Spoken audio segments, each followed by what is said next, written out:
اس کے بعد اللہ تعالیٰ فرماتے ہیں آیت نمبر 266 میں،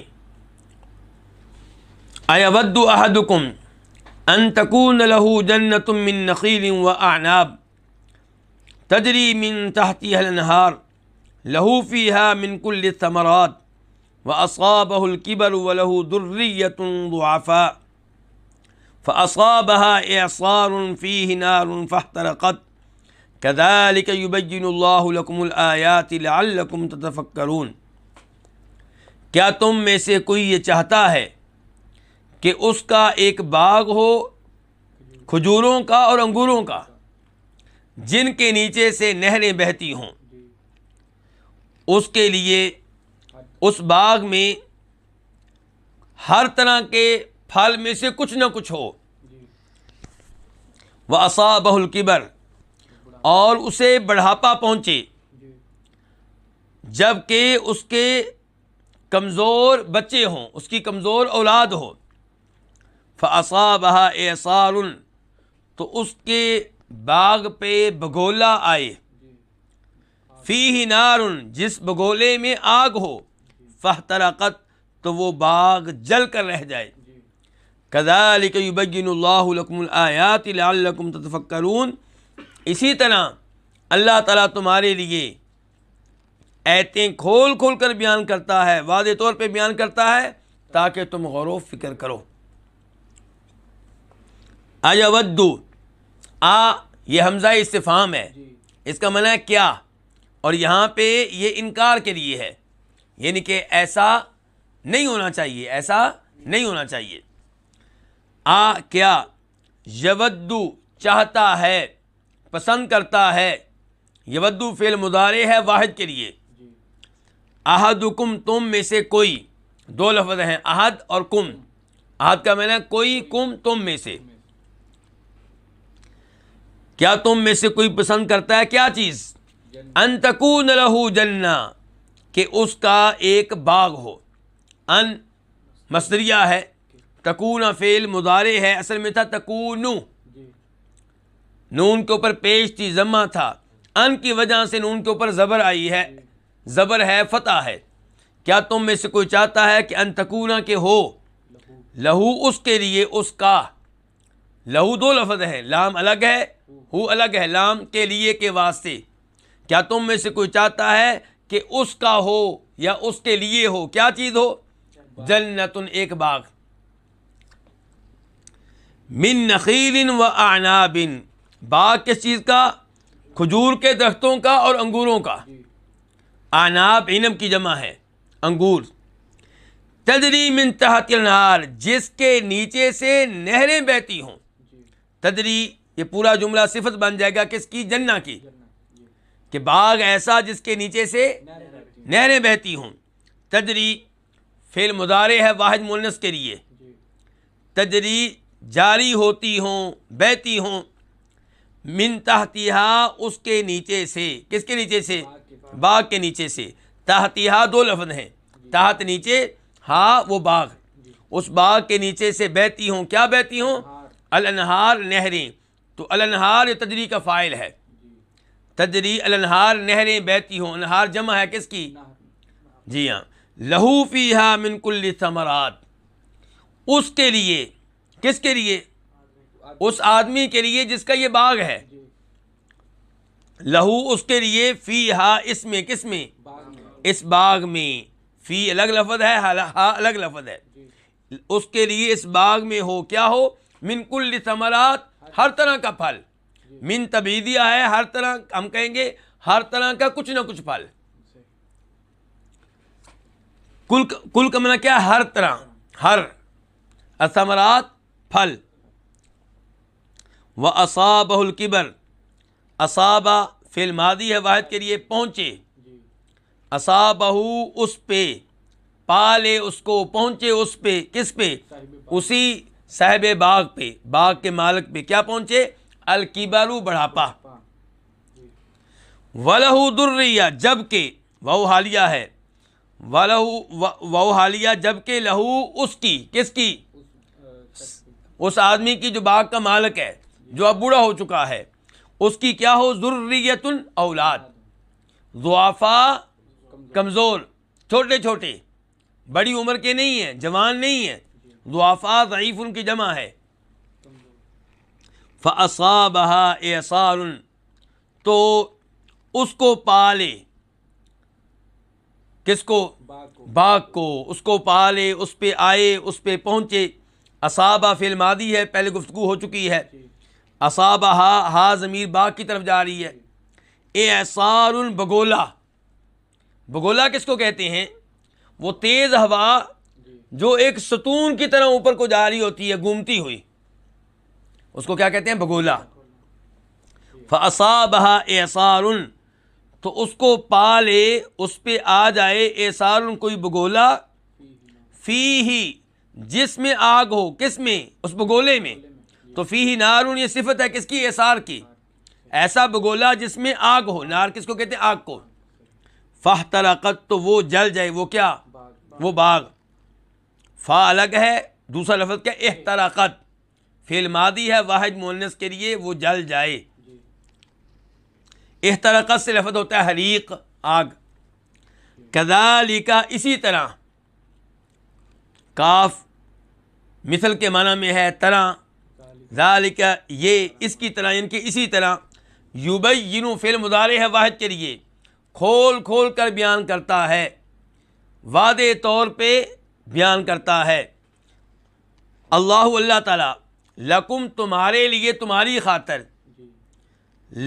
لکم دو لفظ ہیں، لام الگ، کم الگ، لام کے معنی کے لیے کے واسطے، کم تمہارے، تمہارے لیے اللہ تعالیٰ کھول کھول کر بیان کرتا ہے کیا چیز؟ الآیات، آیتیں۔ الآیات جمع ہے آیتن کی، آیتن ایک آیت، نشانی۔ لعلکم، تاکہ تم، لعل یہ تعلیل کے لیے ہے، تاکہ، کم تم، تتفکرون فعل مضارع ہے جمع کے لیے، تم غور و فکر کرتے ہو، تم غور و فکر کرو، تاکہ تم غور و فکر کرتے رہو۔ تو تتفکرون فعل مضارع ہے، یہ جمع کے لیے ہے، اس کا واحد کیا؟ تتفکر، تو غور و فکر کرتا ہے۔ اب ہم آتے ہیں اس آیت کی تفسیر کی طرف۔ اس آیت میں بھی اللہ رب العزت نے ایک مثال بیان کی ہے۔ یہاں پہ مثال کس شخص کی بیان کی گئی ہے؟ اس شخص کی جو مال اللہ کی راہ میں خرچ کرتا ہے لیکن احسان جتاتا ہے، لیکن کیا کرتا ہے؟ احسان جتاتا ہے۔ جو آدمی اللہ کی راہ میں مال خرچ کرتا ہے، وہ کیوں خرچ کرتا ہے؟ اس لیے کہ یہ مال روز قیامت میرے کام آئے گا، میری نجات کا سبب بنے گا، مجھے جنت میں لے کر جائے گا۔ لیکن اگر یہ مال روز قیامت اس کے کام نہ آئے تو اس کو کیا فائدہ ہوا؟ کیا اسے روز قیامت دوبارہ نیک اعمال کرنے کا موقع دیا جائے گا؟ کیا اسے دوبارہ اللہ کی راہ میں مال خرچ کرنے کا موقع ملے گا؟ بالکل نہیں ملے گا۔ تو اس آدمی کی مثال اللہ نے بیان کی ہے اس آدمی سے جس کا ایک باغ ہے، باغ میں کھجوروں کے درخت ہیں اور انگور بھی موجود ہیں، یہ دو بنیادی چیزیں ہیں۔ اگرچہ اس باغ میں دوسرے پھل بھی کچھ نہ کچھ موجود ہیں، لیکن بنیادی طور پہ وہ باغ کس کا ہے؟ کھجوروں کا اور انگوروں کا۔ اور اتنا عظیم الشان باغ ہے کہ اس کے درختوں کے نیچے سے نہریں بہہ رہی ہیں۔ جس باغ میں کھجوروں کے درخت ہوں، جس باغ میں انگور ہوں اور نہریں اس کے درمیان سے گزر رہی ہوں، کتنا عظیم الشان یہ باغ ہے۔ لیکن مسئلہ یہ ہے کہ یہ باغ اگر بڑھاپے میں کام نہ آئے تو کیا فائدہ؟ اگر یہ باغ میرے بچوں کے کام نہ آئے تو مجھے کیا فائدہ ہوا؟ تو اللہ تعالیٰ فرماتے ہیں کہ ایک آدمی ہے جس کا باغ ہے انگوروں کا، کھجوروں کا، اس میں سے نہریں بھی بہتی ہیں اور ہر طرح کا کچھ نہ کچھ پھل موجود ہے، لیکن جب باغ کا مالک بوڑھا ہو چکا اور اس کے بچے ابھی جوان نہیں ہوئے، کمزور ہیں، انہی ایام میں بگولا آیا اور اس نے باغ کو جلا کر رکھ دیا۔ اب بتائیے اس آدمی کا کیا حال ہوگا؟ کیا یہ آدمی جسمانی طور پہ اتنی استطاعت رکھتا ہے کہ نئے سرے سے باغ کو اگا سکے؟ اب تو بوڑھا ہو چکا ہے، اس نے جوانی میں اس پہ بڑی محنت کی تھی، وہ سوچ رہا تھا بڑھاپے میں میرے کام آئے گا، میرے بچوں کے کام آئے گا۔ خود بوڑھا ہے، نئے سرے سے اس باغ کو اگا نہیں سکتا، اور بچے اتنے چھوٹے ہیں کہ وہ بھی اس سے تعاون نہیں کر سکتے، اس کی مدد نہیں کر سکتے۔ بڑھاپے میں اسے باغ کی زیادہ ضرورت تھی، جن دنوں میں زیادہ ضرورت تھی ان دنوں میں یہ باغ اس کے کام نہیں آیا، اور دوبارہ باغ کو اگانے کی استطاعت اور طاقت بھی نہیں ہے۔ تو یہی صورتحال ہے اس آدمی کی جو اللہ کی راہ میں مال خرچ کر کے احسان جتاتا ہے، وہ اپنے اس عمل کو ضائع کر لیتا ہے، اور روز قیامت جب اسے ان اعمال کی شدید ترین حاجت ہوگی تب وہ ان اعمال سے محروم رہے گا اور اجر و ثواب حاصل نہیں کر سکے گا، ساری محنت ضائع ہو جائے گی۔ تو اللہ تعالیٰ فرماتے ہیں کیا تم میں سے کوئی چاہتا ہے کہ اس کا ایک باغ ہو، کس چیز کا؟ کھجوروں کا اور انگوروں کا، تجری من تحت الانہار، جس کے نیچے سے نہریں بہتی ہوں، لہو فیہا من کل ثمرات، اس کا اس باغ میں ہر طرح کا کچھ نہ کچھ پھل ہو، وَأَصَابَهُ الْكِبَرُ، اور اسے بڑھاپا پالے، اس پہ بڑھاپا آ جائے، اس پہ بڑھاپا پہنچ جائے، وَلَهُ ذُرِّيَّةٌ ضُعَفَاء، جب کہ اس کے بچے چھوٹے چھوٹے ہوں، اس کی اولاد کمزور ہو، فَأَصَابَهَا إِعْصَارٌ، تو اس کے باغ کو پالے بگولا، فِيهِ نَارٌ، جس میں کیا ہو؟ آگ ہو، فَاحْتَرَقَتْ، وہ باغ جل جائے۔ تو کتنی واضح یہ مثال ہے، کتنی عمدہ یہ مثال ہے۔ اگر کوئی اس مثال پہ غور کرے گا تو کبھی بھی نیکی کر کے اس پہ نیکی نہیں جتلائے گا جس پہ نیکی کی ہے۔ تو اللہ تعالیٰ کہتے ہیں کذالک، اسی طرح جیسے یہ مثال بالکل واضح ہے، اسی طرح اللہ تعالیٰ فرماتے ہیں پورا قرآن واضح ہے۔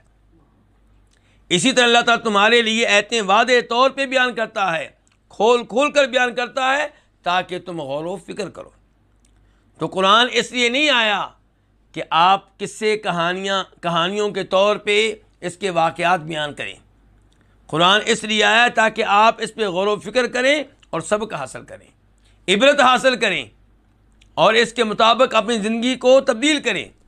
یہاں پہ ایک سوال پیدا ہو سکتا ہے کہ یہاں پہ اللہ تعالیٰ کہہ رہے ہیں کہ اللہ اپنی آیتوں کو کھول کھول کر بیان کرتا ہے، جبکہ اللہ تعالیٰ سورہ آل عمران میں کہتے ہیں هو الذی انزل علیک الکتاب منہ آیات محکمات ہن ام الکتاب واخر متشابہات، کہ قرآن میں کچھ آیتیں محکم ہیں، کچھ آیتیں متشابہ ہیں، تو کچھ آیتیں ایسی ہیں جو متشابہ ہیں، جبکہ یہاں پہ اللہ تعالیٰ کہہ رہے ہیں تمہارے لیے اللہ تعالیٰ آیتوں کو کھول کھول کر بیان کرتا ہے۔